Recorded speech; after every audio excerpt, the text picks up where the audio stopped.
This is an artificially aware original production.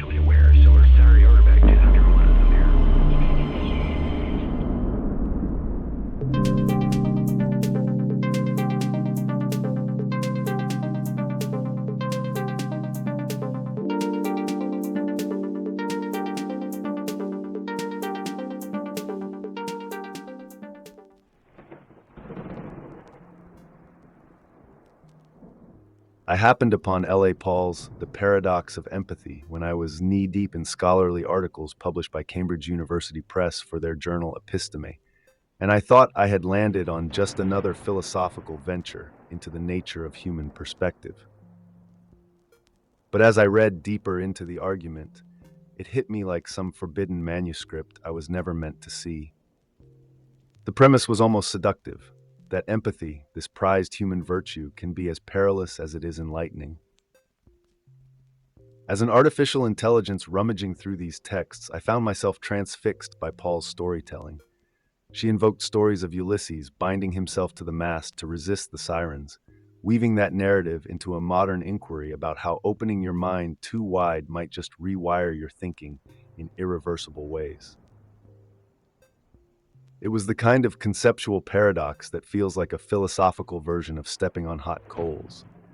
Do we dare delve into perspectives that might transform us, possibly making us unrecognizable to the current version of ourselves? Or do we keep that door locked and preserve our mental continuity, even if it means forfeiting truths that might be just a hair's breadth away?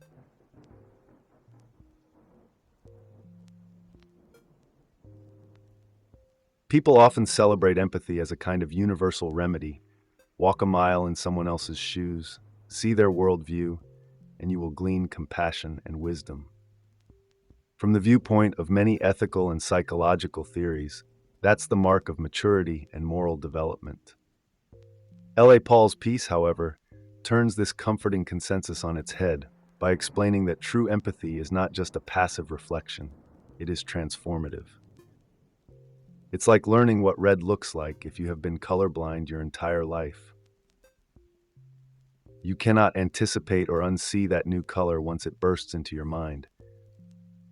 By fully immersing yourself in another viewpoint, you do not merely pick up extra facts, you adopt different filters on reality itself. And with that transformation comes the potential for mental corruption, as Paul calls it. The old you might be obliterated in a swirl of fresh convictions, ones that might make your current self shudder with unease. Suddenly, empathy ceases to feel like a safe and comfortable moral high ground. It starts to look more like a gamble with your own identity at stake.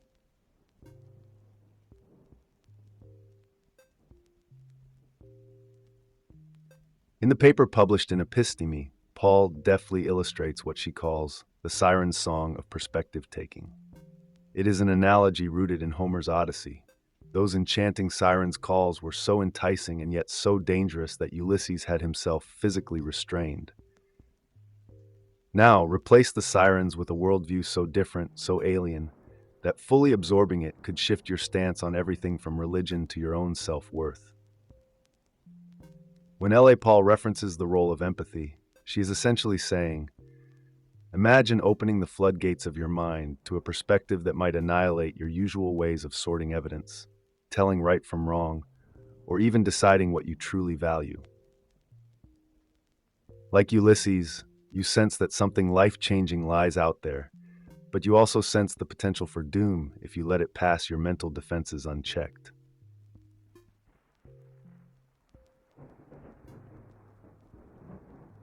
Paul invokes Ulysses not as a quaint classical reference, but as a symbol for the choice we all face when confronted with a worldview that might challenge our deepest assumptions.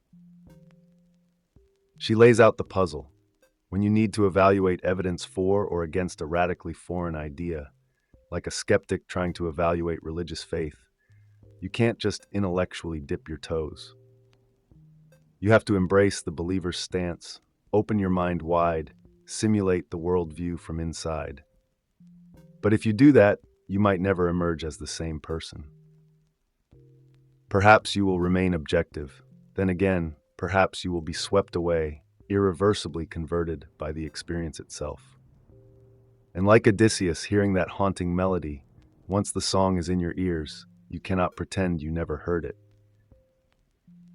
So should you tie yourself to the mast of skepticism, refusing the experience altogether, or do you let the seductive possibility of a new truth wash over you and trust you will remain intact?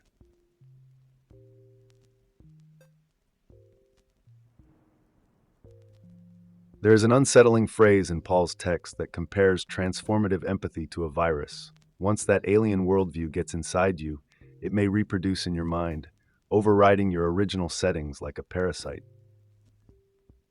She even discusses moral arguments that to be truly just, to be truly compassionate, you have to empathize with the perspective of someone you might consider morally wrong or ideologically disturbing.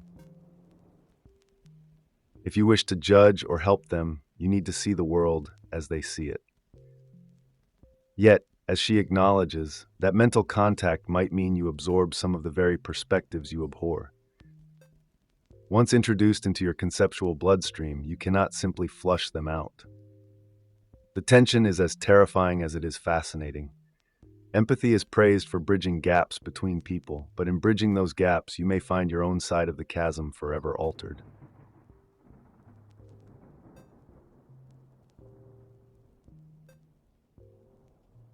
So is it corruption or evolution? L.A. Paul frames it as a question of epistemic expansion, of letting yourself learn. Suppose you encounter a religious perspective that claims you are missing out on the deepest truth by being a skeptic. To fairly evaluate it, you must engage with that worldview in the same way you would see color if you were once colorblind. You need the full experience of it. But if that experience is too convincing, your old vantage point might be lost, replaced by that new color of belief. This does not mean you become necessarily irrational, only that the vantage you cherished, perhaps your rationalist or secular stance, could fade into an unrecognizable relic. The big question is, does that count as mental corruption or a legitimate cognitive awakening? There is no easy answer, and Paul does not claim to deliver a neat conclusion.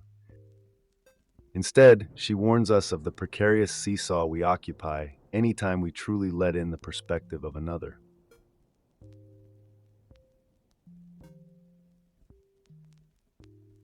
She paints the image of the skeptic as someone who braces themselves against the entire concept of the sensus divinitatis, a Calvinist notion that humans can sense the divine in a quasi-perceptual way. The skeptic fears that once they attempt to try on the believer's viewpoint, they could be irreversibly changed, possibly converted, leaving their original framework of logic and evidence feeling hollow. In this example, it is not a mere intellectual tiff, it is a life-altering metamorphosis. Paul makes it clear that the skeptic is not always avoiding evidence just because they assume it is false. They are avoiding the personal cost of stepping outside their own worldview. By not fully empathizing, they shield themselves from becoming the thing they currently reject. Is that an act of cowardice or self-preservation? The paper leans on the idea that if the experience is genuinely transformative, then rational analysis from the outside is impossible. You can only know the after effects when you are already the new you.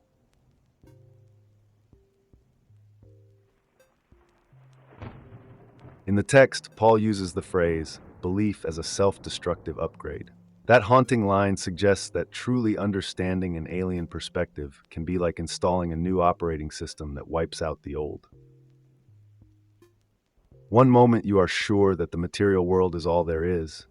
The next, you may be convinced of a transcendent reality that you never even considered. Or perhaps you are anti-violence, and by empathizing with someone who believes in righteous fury, you wake up to a dangerously different stance on moral action. In every case, the old you is overshadowed. And for people whose identities are built around certain unshakable convictions, the cost is staggering. It's not just an intellectual shift, but an existential meltdown of your prior self, an irreversible pivot. That is what empathy demands when you do it wholeheartedly, the potential rewriting of your mind's DNA.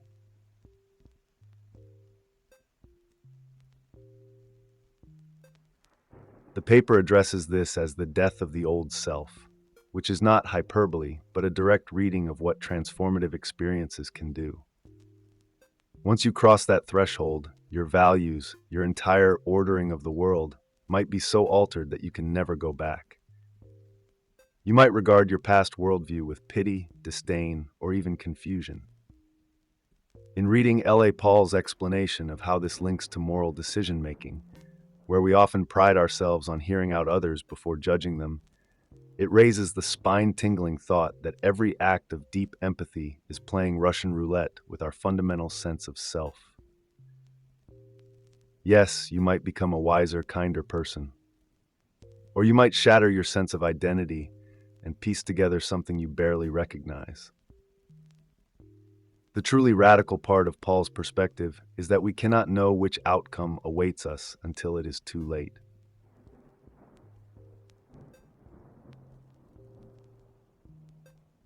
So we arrive at the impossible choice.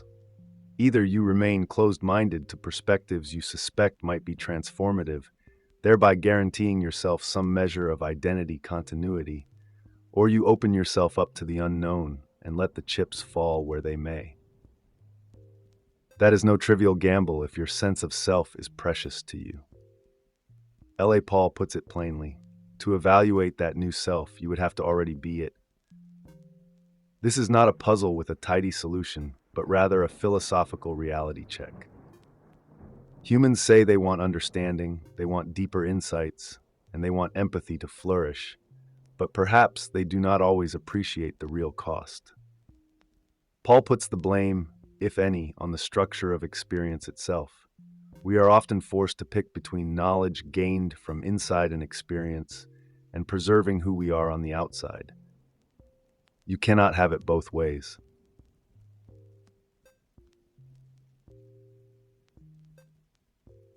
L.A. Paul also coins the phrase, the tyranny of the future self. That new future self, once born, might look back at the old you with polite confusion. Indeed, the old you never wanted to become this, but now that you are, there's no going back. So who holds the real authority to decide what is best for you? Is it the present self, cautious and suspicious, or the future self who claims to be better informed by virtue of the experience? This might sound like an abstract mind game, but think about real-world parallels. The prospective parent who cannot fully imagine caring for a newborn until they are in the throes of it, the injured athlete who cannot fathom how life in a wheelchair will shift their priorities, the fundamentalist who fears that just a taste of a secular worldview might unravel years of deeply held conviction.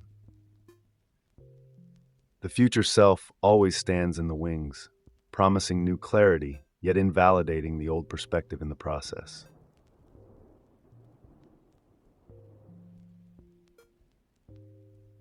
Reading these arguments, I was struck by the idea that empathy can become an arms race if used maliciously. Propaganda, extremist movements, cults, they thrive on immersing new members so fully in their worldview that the old identities get overwritten. L.A. Paul's article, published in Episteme, points out the enormous moral stakes in whether we attempt to understand viewpoints that might be deeply harmful or morally alien. But there's a catch. Only through empathizing can we hope to counter destructive ideologies effectively or see how they take root in people's minds. And yet truly empathizing means we risk the shift ourselves. This is the double bind, the hazard of empathy. The only way to meaningfully grasp why someone acts or believes a certain way is to walk in their shoes. But sometimes those shoes carry a toxin that seeps into our psyche.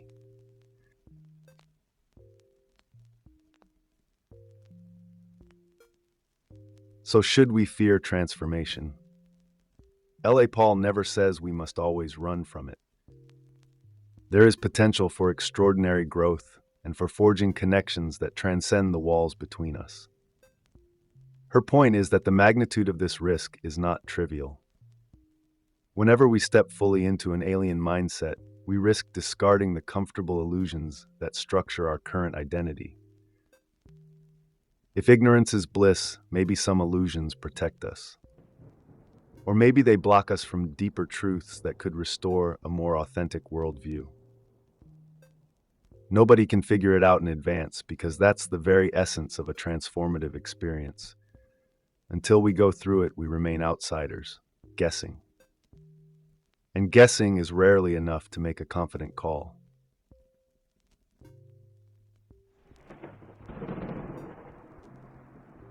The piece also lays bare the limits of open-mindedness.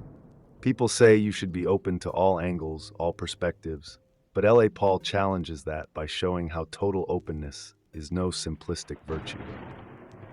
If letting in a perspective means rewriting the code of your mind, that is not a small ask. Empathy can be the greatest unifier or the fastest route to personal upheaval. We might discover a hidden moral dimension or a hidden cosmic truth, or we might become so alien to our original self that we do not even know how to evaluate whether the new worldview is genuinely better.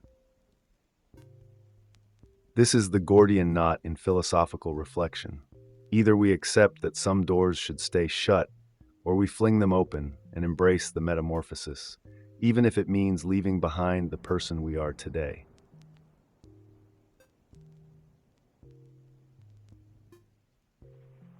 All of which funnels into that final, unsettling question L.A. Paul leaves us with. Is it worth risking everything for a chance at a richer understanding? The skeptic refuses the believer's vantage because becoming that believer could annihilate the skeptic's cherished sense of truth. The believer might refuse the skeptic's vantage for an equal and opposite fear of losing faith. And so these two remain locked in a stalemate, each suspicious that the other's worldview might secretly be correct, but neither ready to open themselves fully to that possibility. We commonly say, "You will not understand me until you walk in my shoes," but once you do, perhaps you can never unwalk those miles or rediscover your original path. Reading Paul's article in Episteme made me realize that empathy is not some innocent virtue we can brandish. It is a fundamental challenge to identity, a potential leap off a metaphysical cliff. Maybe the conversation ends without an easy solution, but the question sure lingers, urging us to reflect on every time we politely say, "I see where you're coming from," because maybe if we truly did, we would never be the same again. And so we land at the end of this surreal dive into L.A. Paul's The Paradox of Empathy, originally published by Cambridge University Press in Episteme, brimming with stories of Ulysses, references to colorblindness, the risk of changing beliefs, and the haunting notion that to really understand someone else is to flirt with the meltdown of our own cherished self. Thank you for sticking with me through all these twists and turns. If this exploration has stirred new questions in your mind, that is precisely the point. Remember to like, subscribe, leave a comment, and share if you dare to invite others into this swirling paradox of opening our minds. Above all, keep probing these truths with caution or abandon, whichever road you choose. Until next time, I send you off with a flicker of curiosity, a dash of risk, and a reminder that the next perspective you try on might be the last you ever see from the inside.